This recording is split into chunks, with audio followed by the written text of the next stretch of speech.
A string of demanding jobs, military service, and tough business lessons taught Sam Walton resilience, entrepreneurship, and how to attract the most customers. His single-mindedness supercharged a small shop in Arkansas, growing into the biggest company in the world. But it wasn't smooth sailing.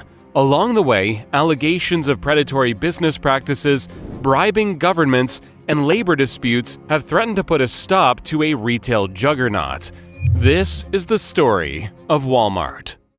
Sam Walton was born in the small town of Kingfisher County, Oklahoma, to a family of struggling farmers. After years of bouncing around tiny townships trying to find work, the Waltons settled in Columbia, Missouri. Sam was ingrained with a strong work ethic from an early age. His parents put him to task working milking the cows and driving bottles to nearby customers, as well as delivering newspapers to help the family stay afloat.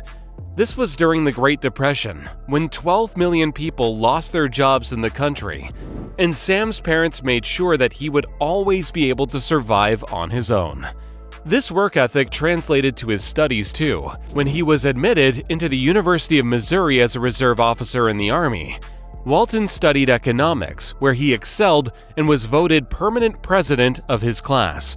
Here he mastered the fundamentals of business that would become so vital to him later in life. Outside of college too, he worked hard in odd jobs to earn a living.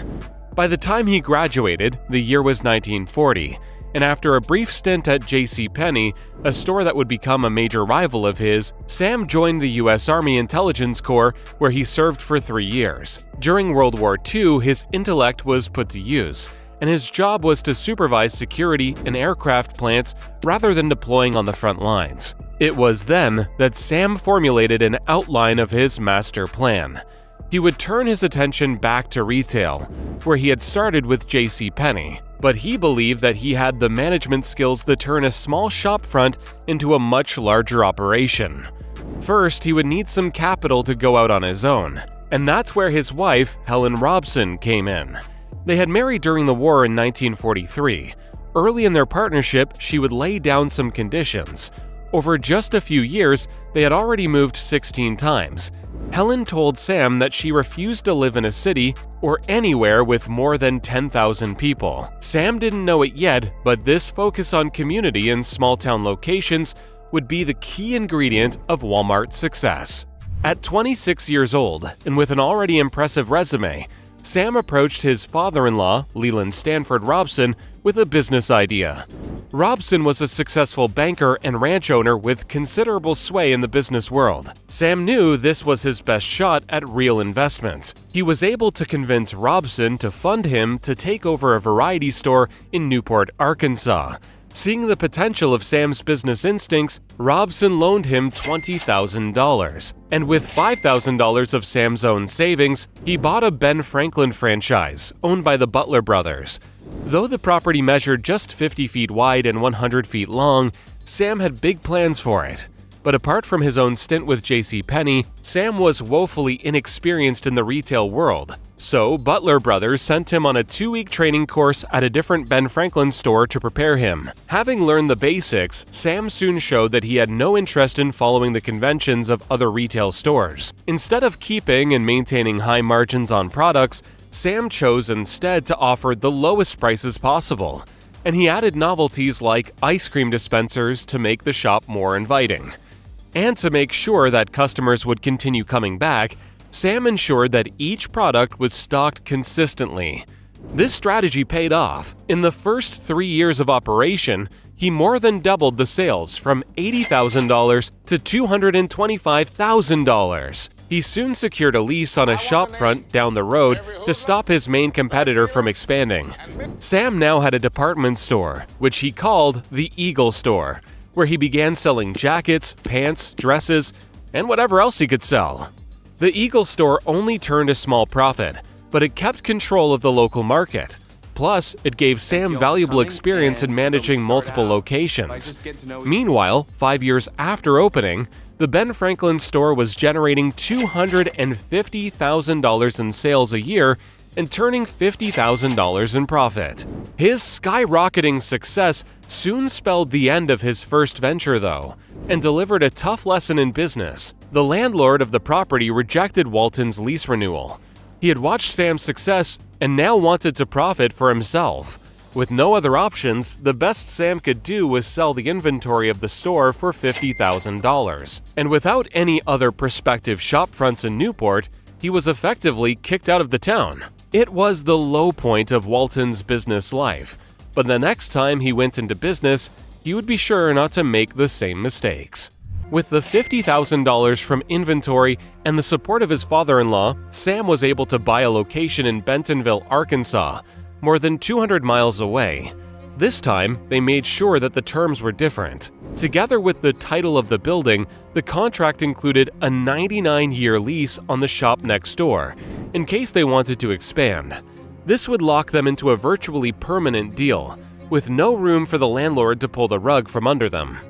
Walton named the store Five and Dime, and he was still managing his original store in Newport when the lease ran out. This was the inception of what would become Walmart. By this point, Sam Walton had brought his brother James Bud Walton into the business.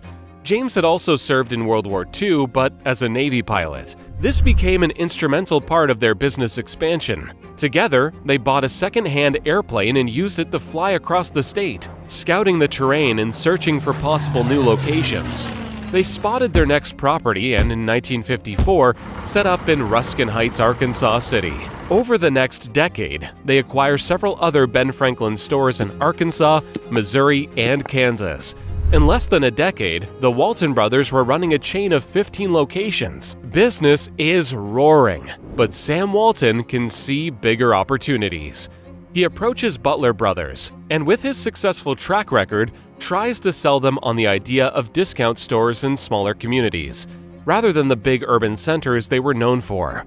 Unconvinced by the strategy, and not seeing enough money in rural, low-income areas, Sam Walton's idea is rejected. This prompted Sam to go out on his own.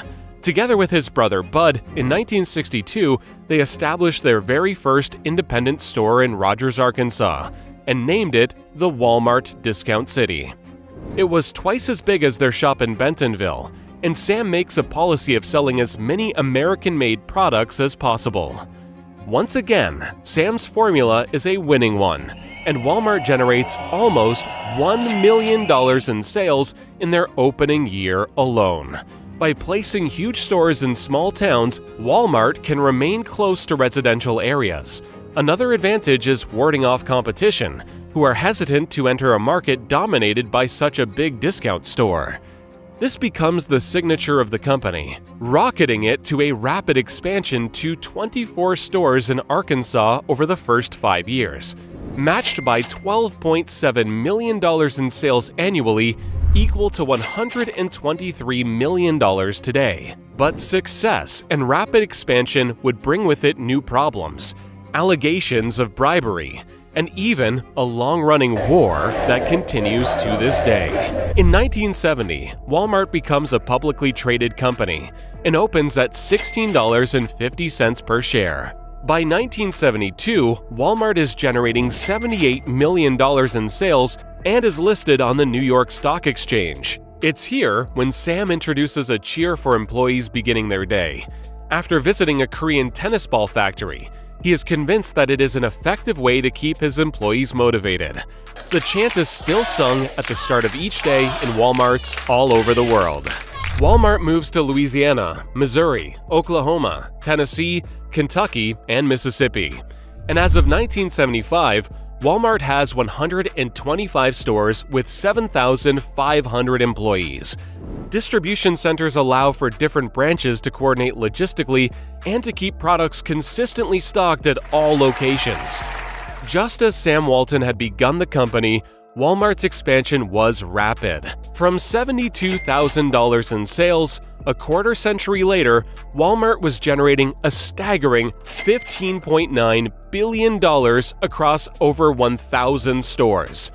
In the 1980s, the incorporation of technological systems, introducing inventory tracking, barcode readers, and instant communication between stores, put Walmart, as usual, a step above the rest. In the year that founder Sam Walton resigned as CEO, the first Walmart supercenter was opened, which combined phone shops, car services, hair salons, and fast food shops into a shopping juggernaut. And soon after, Walmart launched Sam's Club, which is a warehouse store selling items in bulk off pallets. For consumers seeking to buy in large quantities, access to Sam's Club is available for a membership of between $50 to $110 a year. Sam Walton was later awarded the Presidential Medal of Freedom by President George H.W. Bush, and when he died just weeks later, his son Sam Robson Walton joined the corporate board of directors to serve as the chairman of Walmart, replacing his father and stepping up from his position as vice chairman. Sam Walton's father's job had been to build the company from the ground up, and now a behemoth of retailing, Sam Robson's task was to fight off competitors, enter new markets, and fight against rising costs, wherever they came from. And his tenure started off with a legal decision that rippled through the entire company's strategy. As the nation's biggest retailer, Walmart was beginning to be blamed for destroying local businesses. Without large enough operations to slash prices or diversify, Walmart towns were quickly becoming dominated by one store alone, and other businesses were unable to keep up. In 1993, an Arkansas court found Walmart guilty of predatory pricing, meaning that it was selling products at an unsustainably low cost to force rivals out of the market. Walmart was ordered to pay out $300,000 in damages to a number of drugstores in the Conway community. The issue was raised again in 1995 in a court case brought by the pharmacy retailer American Drugs Incorporated, which claimed Walmart was deliberately targeting them in order to build a monopoly. Again in 2000, the Wisconsin Department of Agriculture, Trade, and Consumer Protection accused Walmart of selling essential items like milk and butter at drastically low prices to bankrupt local competitors. Walmart has been cutthroat, offering prices that most small businesses can't keep up with. But Walmart argues that this is part of a price-leading strategy, where certain items are offered at a loss to get customers into the shop and encourage them to spend more on profitable items. Neither of these cases resulted in significant action against Walmart. Although overseas, in Germany, the company was ordered to increase their prices after the High Court determined that their strategy significantly undermined competition. This ultimately led to Walmart selling its 85 stores in Germany and leaving the country. Walmart's expansion into Mexico was met with more serious controversy when an investigation found that Walmart paid $16 million to local politicians, allegedly to sway them into speeding up bureaucratic requirements and put them ahead of competitors. But Walmart's biggest threat has come from inside its own walls. From the founding of the company in 1962, Sam Walton said that the company didn't want outsiders running labor unions changing things. Logistics made it difficult for organizers, such as a spread out and disconnected variety of stores and workers. One estimate estimated that it would cost a couple $100 million to create an effective organization that covered all workers. But that hasn't stopped Walmart from aggressively intervening in any attempt of the workers to unionize. Early in the company's history, Sam Walton hired an attorney named John Tate to snuff out any signs of organized action or labor uprisings. In 1972, when a union was gaining power at 2 Missouri Walmart locations, the manager was instructed to immediately fire any employee seen with a union card. Elsewhere, threats to remove profit-sharing programs and even shut entire warehouses down have been made to discourage employees from starting a union. Walmart created a union probability index made up of employee attitude data to determine which stores were most vulnerable to being unionized. The company distributed manuals teaching managers how to shut down union attempts and provided them with a special hotline to report suspicious activity.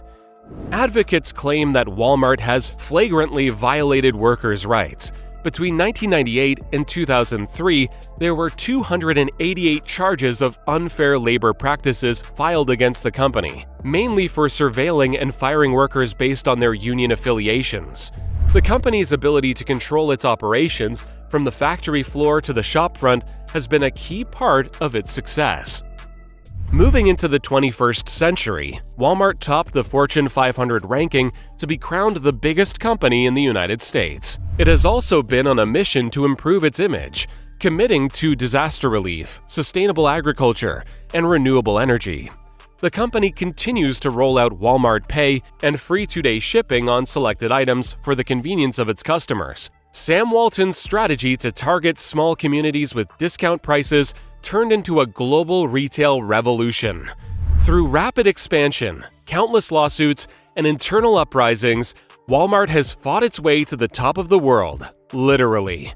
By revenue, it is the biggest company on the planet, generating $570 billion a year, which is over 2% of the United States economy. And as the largest private employer on the planet, employing 2.3 million people across 10,500 stores, Walmart's power both inside and outside the retail world is virtually unmatched.